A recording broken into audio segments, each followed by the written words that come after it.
नाज़रीन अस्सलाम वालेकुम। आज एनालिसिस विद एजाज मार में हम बात करेंगे पिछले 2-3 दिन से कौमी असम्बली के फोरम पे जो बातें चल रही हैं वो बड़ी खौफनाक किस्म की बातें हैं। हमारे पाक फ़ौज के हवाले से हमारे जो ज़ीरक सियासतदान हैं उन्होंने ये इश्यूज़ रेज़ किए हैं कि फ़ौज जो है वो चुलिस्तान के इलाके में और सराइकी बेल्ट में या जनूबी पंजाब जिसे कहा जाता है वहाँ पर ज़मीनों पे कब्ज़े कर रही है और कमर्शियल पर्पज़ के लिए जो कब्ज़े हो रहे हैं, जो उन्होंने इल्ज़ाम लगाया है। 6 बार पार्लियामेंट में मुंतखब होने वाले मियाँ रियाज हुसैन पीरज़ादा, जो पहले तो मुशर्रफ के दौर में क्यू लीग में थे और फिर बाद में मुस्लिम लीग नून में चले गए थे, वो हमेशा से उनके बारे में ये तासुर रहा कि वो इस्टेब्लिशमेंट के आदमी हैं, लेकिन उन्होंने ये शिकायत की है और उनकी जो वीडियो है कौमी असम्बली में होने वाली तकरीर की जो पीटीवी ने रिकॉर्ड की है, हम उनकी कर्टसी के साथ जो है ये आपको सुनवाना चाहते हैं। ज़रा आप सुने कि ये उन्होंने क्या बातें की हैं। तो 6 दफ़ा पार्लियामेंट में आने वाला शख्स अगर अवाम की नुमाइंदगी नहीं करता तो फिर क्या करे? मैं बताएं मेरे साथ जो इतनी मेहरबानी लोगों ने की। जनाब स्पीकर, पानी से हम महरूम, हमारे जमीनों से हम महरूम, चोलिस्तान का इलाका आर्मी एक्सरसाइज एरिया डिक्लेयर हो गया। वहां पे लोगों को अब रिटायर्ड हवलदार और रिटायर्ड कर्नल वहां फिरते हैं, लोगों से पैसे लेते हैं, डंडे मार के उन भगाते हैं।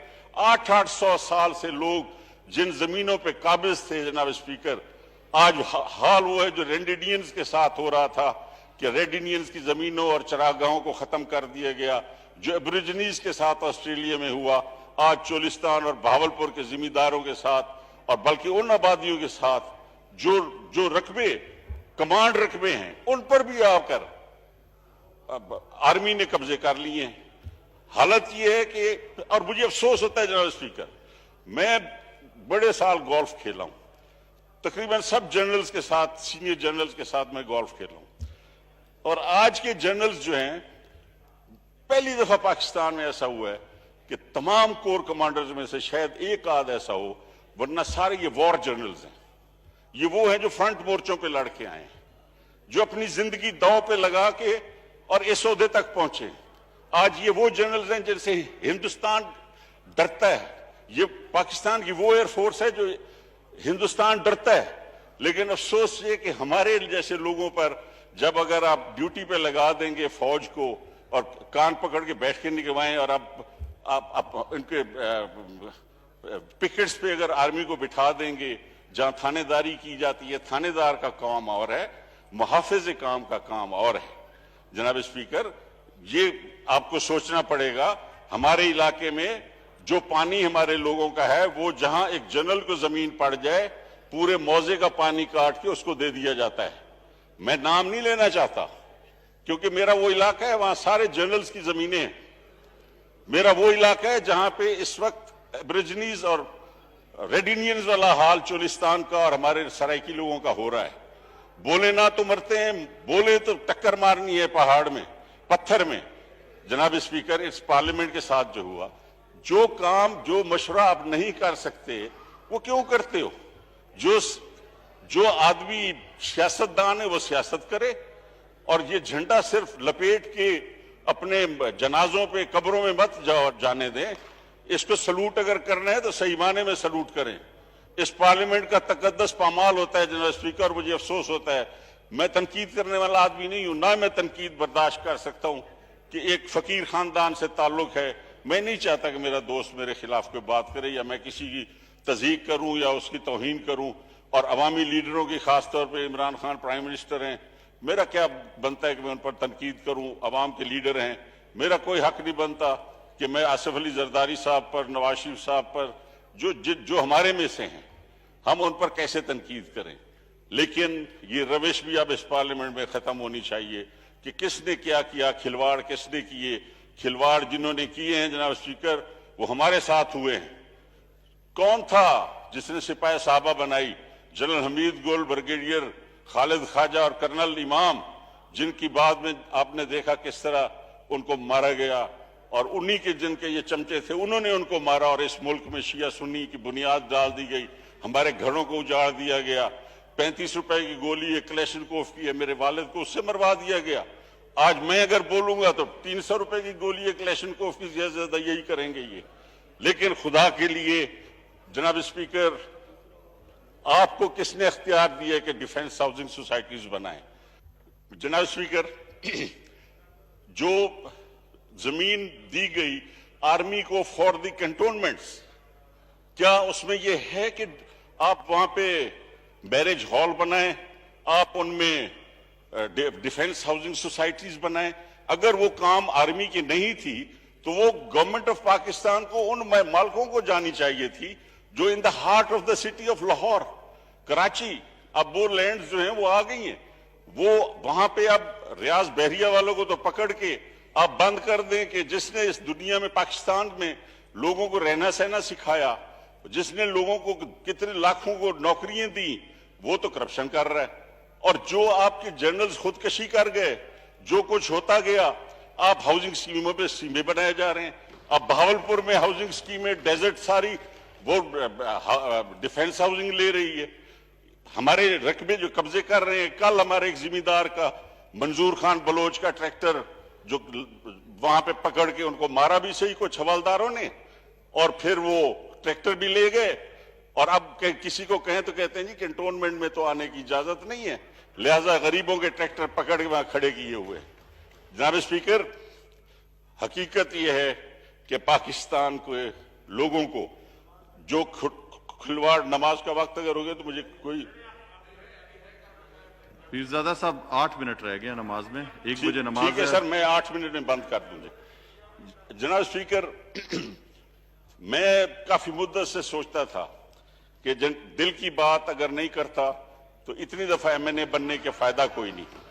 और मैं आज आपको बता रहा हूं जनाब कि अफसोस ये है कि हमारे वॉर वाले जर्नल्स जो इस तक मौजूद हैं, सवा एक दो के, मैं जानता हूं सबको, मुल्तान का जर्नल हो, आपका गुजरांवाला का कोर कमांडर हो, कराची वाला हो, क्वेटा वाला हो, ये सारे वॉर जर्नल्स हैं जनाब। ये कप्तान सेकंड लेफ्टिनेंट से यहां तक, ये फ्रंट मोर्चों में लड़के ये यहां पे आए। ये जनरल मलिक, ताहिर मलिक और जनरल हारून जैसे लोग जो जिन्होंने इस आर्मी में ये जज्बा पैदा किया कि फ्रंट पे जाके ये अटैक करते हैं, ये वो जनरल्स। लेकिन मुझे कि इस वक्त जो नीचे हो रहा है उससे इस आर्मी को कोई फायदा नहीं, लोगों के दिलों में अब वो इज्जत और एहतराम नहीं रहा। मैं अफसोस से कहता हूं, मेरे ये मुहाफिज हैं, मेरे मुहाफिज हैं, ये हमारे घरों को तो उजाड़ा है, कम अज कम बस सरहदों पे तो मेहरबानी करो। ये जो कुछ हो रहा है, एटम बम हमने भूख मर के बनाया, और वो एटम बम इसी काम के लिए अब आ रहा है कि उसको छीनने के लिए जो साजिश हो रही है उसमें सब शामिल हुए हैं। क्या इस मुल्क का पूरा आपने मिलिया मेट कर देना है सब कुछ, ताकि वो कल को कहें न्यूक्लियर प्रोग्राम जो है वो बंद करो और ये अपने बम हमारे जमा कराओ और चलो भाग जाओ? जनाब स्पीकर, मैं आपको देख रहा हूं कि शायद आप मुझे कहने वाले, तो इससे पहले कि आप मुझे कहें, मैं इतना सीनियर पार्लियामेंटेरियन हूं कि मैं आपसे तकाजा भी नहीं करूंगा, फिर मौका मिलेगा प्रेसिडेंशियल एड्रेस पे। प्रेसिडेंशियल एड्रेस पे भी मैं बात करना चाहता था, क्योंकि ये चीजें प्रेसिडेंट की स्पीच में आनी चाहिए कि इदारे अपने कंट्रोल में रहे। आपने जो कुछ सुप्रीम कोर्ट में होता रहा, PCO जजेस आते रहे, वो फैसले होते रहे, सब हमारे खिलाफ हुए, अवाम को पीसा गया। इसी तरह सराइकी बेल्ट राजनपुर से ताल्लुक़ रखने वाले जो PTI के रुकन हैं रियाज महमूद मज़ारी, उन्होंने भी इस बात का जो है वो कहा है कि नोटिस लिया जाना चाहिए, क्योंकि राजनपुर में 35 से 40 हज़ार एकड़ ज़मीन जो है वो फ़ौज को दी जा रही है।